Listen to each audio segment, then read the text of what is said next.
Kamusta mga idol? Matapos ang sunod-sunod na pagkatalo ng angas ng Cebu, John Paul Gabonillas,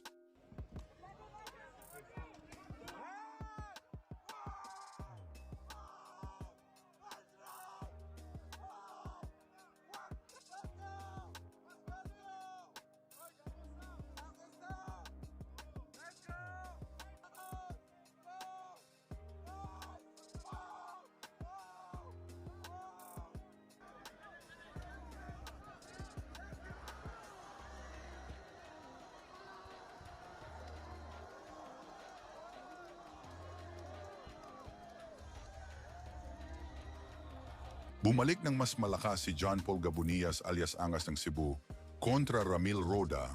Narito ang full video ng kanilang laban. Panoorin po natin mga idol. So we'll see. Round number 1. This is the one of three championship bouts here inside the new Cebu Coliseum. My name is Sandy Grumo with Mr. Alvin Golf. Fist of Fear with the Eliminator. But this is a PBF Super Flyweight Championship. We are scheduled for 8. Gabonillas attacking Ramil Roda Jr. Parang hindi nagbago yung style ng Gabonillas. He is trying to... Psych up his opponent. Oo. Kasi medyo stylistic yung yung Ramil Roda eh. And Parang, look at the trunks. Omega. oo. Black Mamba. This reminds us of Kobe Bryant. No? Oo. Yung niya, yung passion niya, tsaka yung... Attitude. oo. Alam mo, on terms of power, wala naman akong sa Gabonillas eh. Yan yung angas. Tingnan mo. Oo. But he should be careful. It happened to him when he fought Mel Fajardo at the Lapu-Lapu Hoops Dome. I was there. I was the ring announcer. Dapat iangat niya yung depensa niya. Kasi Ramil Roda, And so far, Ramil is very patient. oo. He is just waiting for Gabonillas to commit a mistake. And Gabonillas digs to the body. Oh, Oh! Gabonillas send Roda down to the canvas on round number 1. And Roda looking at his coach. And he goes up. And I think it's okay.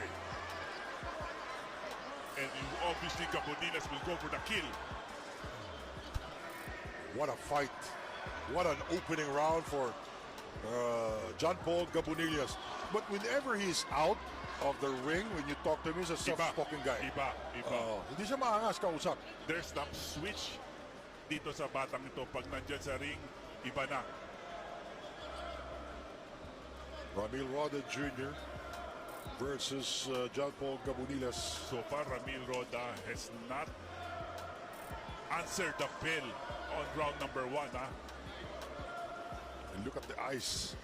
Ang tawag dyan, naglilisik yung mga mata ni kala- John Paul Gabonillas. Alam mo, may sumanib na hindi maintindihan eh, no? Quick left to the face. The combination there by Gabonillas. Hindi mo pwede sabihin, Sir Sandy, na nag-pacing ka eh. Bumagsak ka eh. Tapos on the receiving end, itong si Ramil Roda. And he is now on the defensive end. At namumula na yung mukha niya. Final 10 seconds of this round. Round number 1. Nick Banal is the third man in the ring, the veteran referee. So far, ito yung second. We see the old of Gabonillas. Hopefully, he would have that defense. And in round number 1, Gabonillas scored 10-8 because he floored the Black Mamba, Ramil Roda Jr. Now, Let's see if he can continue it, and let's see the adjustment of Ramil Roda Jr. Diyan magaling ang Omega. Yung small inch of adjustment. Ngayon, sumusuntok pa sa katawan yung Roda. And so far, yung Omega Boxing Stable dito, 1-1, ha? Oo. 1 win, 1 loss. This is their third boxer here tonight, here in the Fist of Fear with the Eliminator. 2 minutes and 20 to go. Round number 2 of a fight scheduled for 8. Di mo talaga matuturo yung yung lakas at saka yung how he performed the ring. Nasa sa boxer na talaga yan eh. May mga boxer na magagaling pero walang knockout punch. Oo. May mga boxer naman na one punch lang. Pero tumba ka agad. Roda is now the aggressor to start this round number 2. Again, pinupuntirya ni Gabonilas yung katawan ni Roda.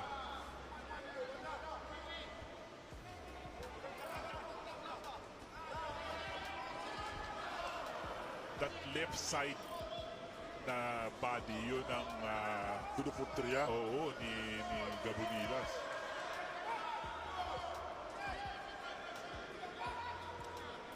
Kasi alam ko Gabonilas previously campaigned sa 108 no? So step up to sa kanya sa 115 na siya ngayon So mabibigat na ang mga punches sa 115. At sa tingin, kung titingnan mo, mas malaki ng konti itong si Roda. Ramil Roda. Again, that body assault on the way for Gabonilas. Gabonilas knee to the body earlier. Nakatakot yung straight ng Roda. Roda on the attack. Gabonilas clinging.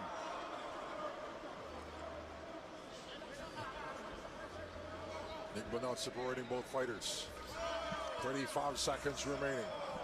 Pumasok yung body ni Tumatama na yung mga short punches ni Ramil Roda Jr. sa mukha ni Gabonilas. Tsaka dinadala niya sa corners. Iniipit niya doon. 20 seconds remaining in round number 2. Oh, that body will hurt tomorrow. Oh yeah, and maybe later on.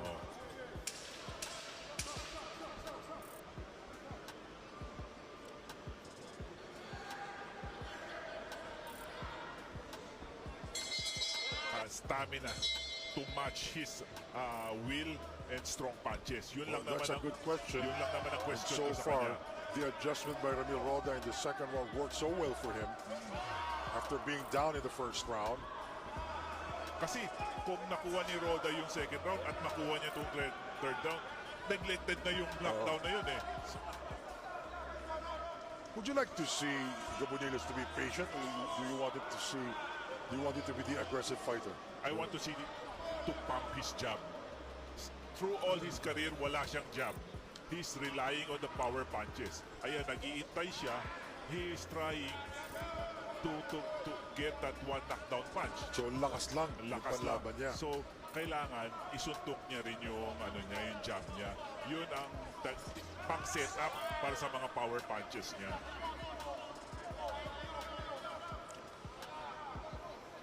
So far, yung nagdadala ng tempo from 2 until now, yung Roda. Roda versus Gabonilas. The PBF Super Flyweight Championship here, the Cebu Coliseum. And good dig there by Gabonilas. Sa katawan talaga, nasasaktan yung Roda. Oo. Parang umiiling, ano? Oo. Nonito Donaire is in front of us right now. Yes. Fourth Division World Champion Nonito Donaire Jr.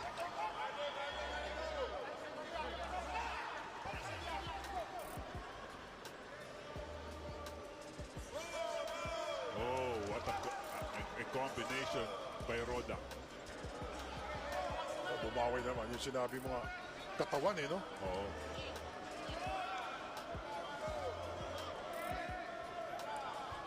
Good combination. Yun ang isa sa mga tingin kong nadagdag din ni Gabonilas, yung kombinasyon niya, 1-2 combination. Dati wala yan, he's just relying on that right hand to connect. Eh ngayon, meron na siyang 1-2 combination. Well, I can see blood dripping down the nose of Ramil Roda Jr. Pero matibay ang batang yan. And look at Gabonilas. He stopped fighting and told referee Nick Bonal, may dugo. Oo. And that is not your problem, kid. It's hindi dapat gano'n ang mentality mo. Di ba? Sabi nga niya, he smells blood Oo. and he goes for the kill. Yes. He saw blood, smelled it, and he didn't want to go for the kill. Parang nandun lang kayo you're in the Let's go ahead and let's fight. round number 4. Oh, should I say, right? Round number 4 of scheduled 8th round. Maganda lagi yung start ng Roda eh. Oo, tumama tuloy yung kanan ni Gabonillas. Oh, that upper! Oh! No! No!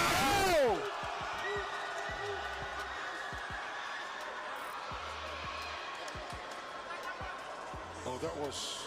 Wow, what a... He was just standing in there. Grabe yung Roda. I mean, yung Roda, yung warrior in him na lang talaga. This is a dangerous one. Dangerous one. This will be... So referee Nick Banal should be careful with this one. Gabonillas smells blood right now and he's going for the kill. If this guy will not answer, wow. referee Nick Banal stopping the bout, stopping the fight, and that's the right thing to do. John Paul Gabonillas is back. And what a way to come back with a 4th round stoppage win over a very